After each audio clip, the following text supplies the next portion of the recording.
Hey guys, welcome to another edition of Broker Highlights. I'm Terry Kalakos, and this beautiful woman right here is Athena Baktis. She is one of our very talented real estate brokers. Athena, you've been with us now 5 years. 5 years. In just 2 months, it'll be 5 years. Excellent.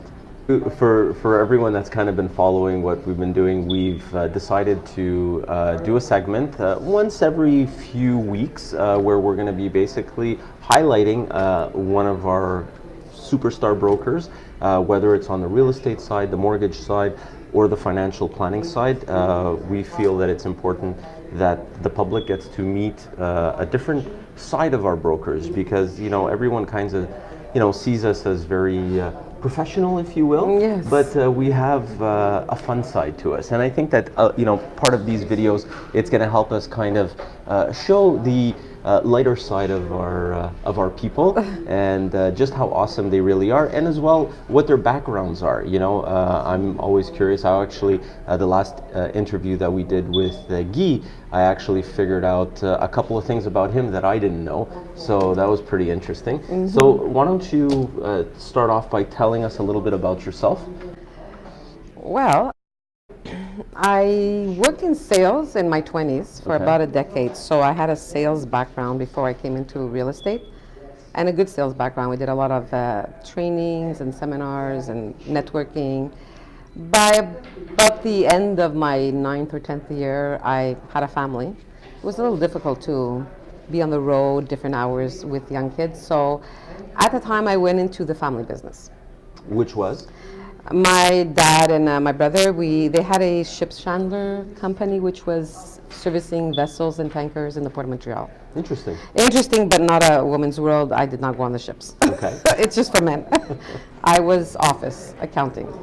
So many years of that, almost 2 decades of accounting. I learned a lot.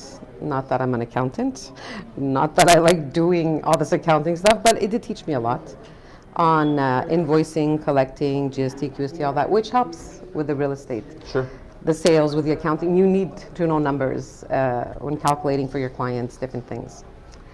Around 50, here I am. I said my age plus now, but when we sold, my brother stayed on. I was interested in doing something different, and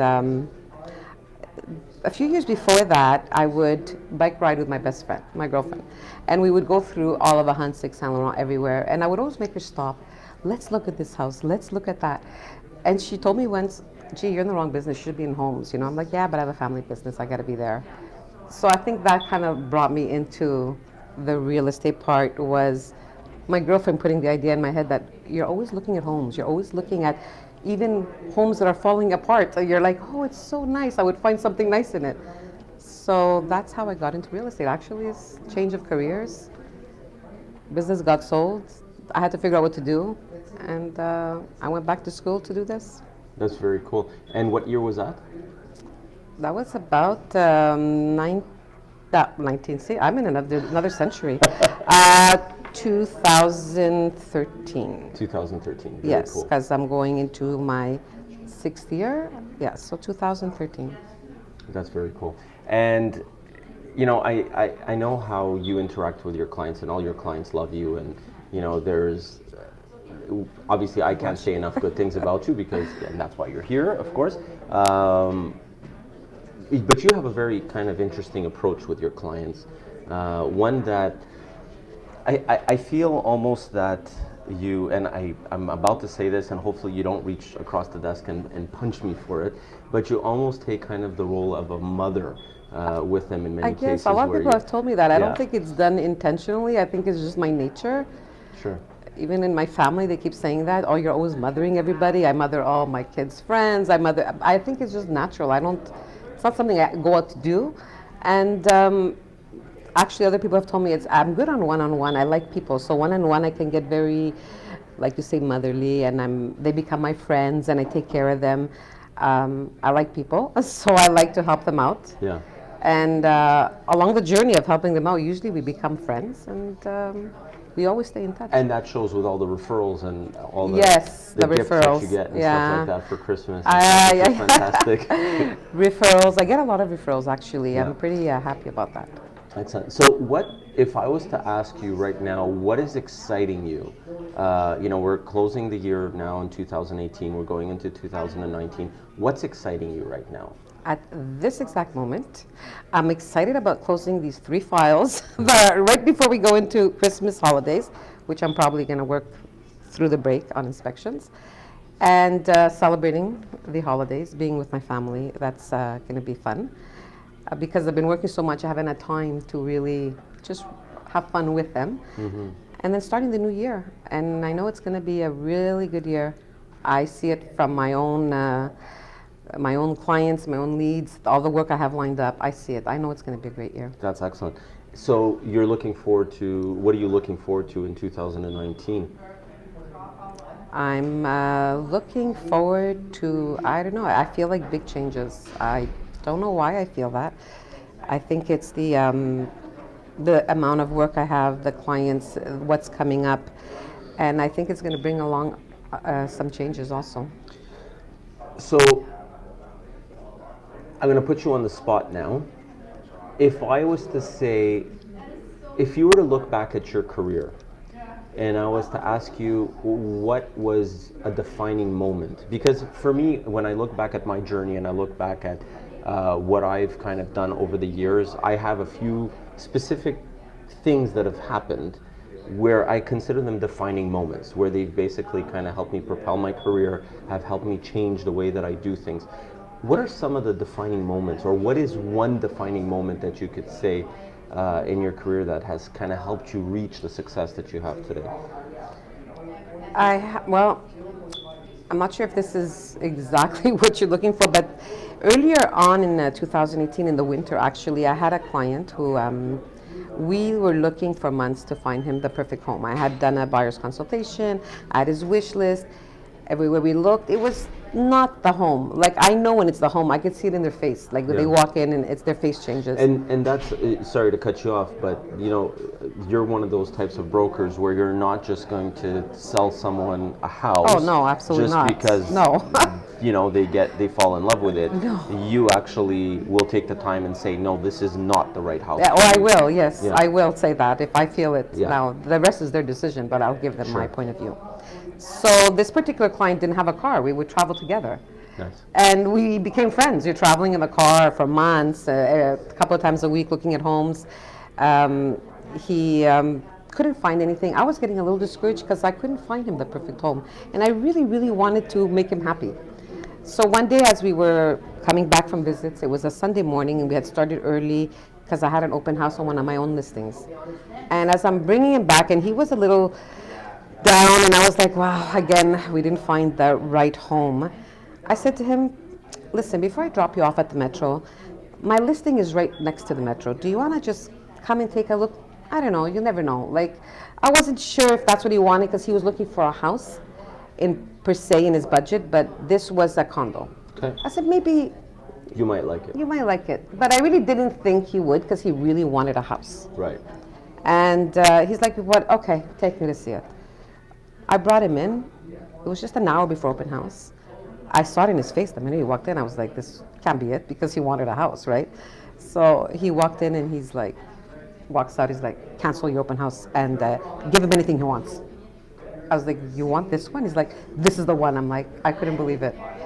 He was so happy, he has referred me clients along 2018. And that made me really like, happy that I could make somebody so happy, it wasn't even intentional, it was just come on over and let me show it to you before I drop you off at the Metro, that he referred me his friends also and his family. And I mean, at the end of the day, you're changing lives, right? So when you are able to connect with someone like that, when you're able to help them, definitely, I mean, of course. There's a lot of new brokers that are coming into the industry now. I mean, it's become almost fashionable to become a real estate broker. What's some advice you can give them? The advice I would give them is, a lot of people, I think, believe that, hey, I'll be a real estate broker and make all this money and I'll be fine. It's a lot of work, and you need to learn a lot of different things. So you need to find somebody to follow and help. I did it for, I think, 2 years. I still follow and help our executive officer here. So you need to learn from somebody else, because what we learn theory is not always the same practical. And you need to start at the bottom, learn everything, the filing, the compliance, the visits, opening doors, how to talk to clients, because there's a lot more than just making the sales. Yeah, I agree. I think that is something that's really missing in our industry, and like I said, maybe it's because no offense to anyone that watches HGTV. I love HGTV. I watch HGTV myself. My mother watches HGTV. Your mother watches it. But being a real estate broker is a profession, just like anything else, and you have to be mentored and you have to be guided. Yes, you do. If you're not going to be mentored and guided, or you're not willing to be mentored and guided, then your success will show.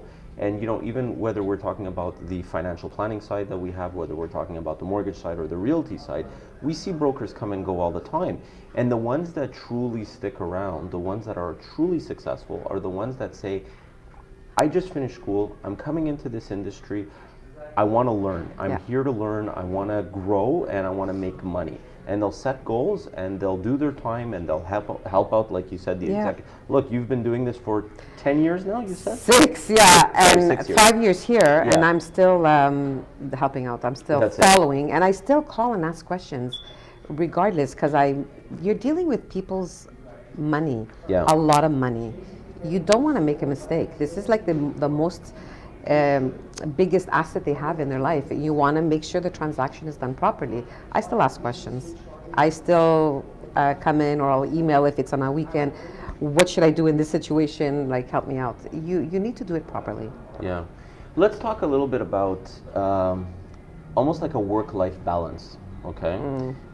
Which might be a little bit of a loaded question. People ask me all the time how I balance, my personal life, and how I balance running companies and doing mortgages and real estate and all that wonderful stuff. Let's talk about yours, because when you started off, I mean, you have 2 children, right? Their ages now are? Now they're 25 and 20. I'm actually a blended family, so we had 3 at one point as teenagers. But they've all grown up now. When I started, my youngest was 15. So she still needed me around. It was a little, I had to try to balance that. They always need you. Of course. Their suppers.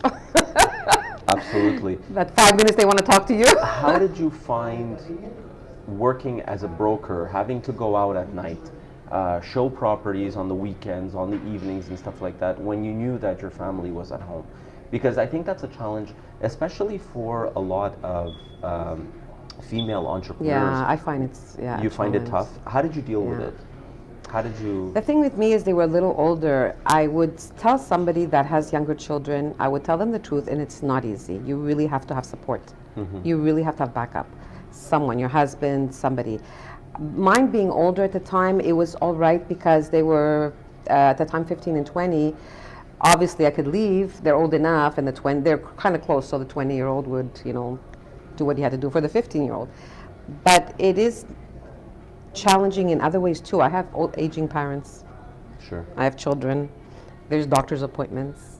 Yesterday I got stuck, instead of 1 hour, 6 hours, which delayed my whole day.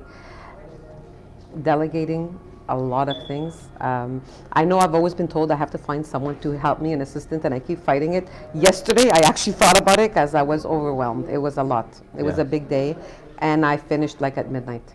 Wow. And sometimes those are my days, midnight. Yeah. And we had our Christmas party this week, and you still showed up to work on the Thursday, and you still went to your visits and stuff like that. I finished at midnight, and here I am, early in the morning. And I think that has to do a lot with your dedication. So if people want to get a hold of you, how do they reach you? Well, they can reach me through my cell, 514-233-7707, or Athena@nordestimmobilier.ca. Excellent. Thank you, Athena, for joining me today. Thank you. It was fun. For anyone that hasn't already subscribed, please subscribe to our YouTube channel. you could find the link right below. And you can visit us online at northeastmortgages.ca and, of course, nordestimmobilier.com. Our YouTube channel is newsonthego.ca. Thanks for watching, everyone.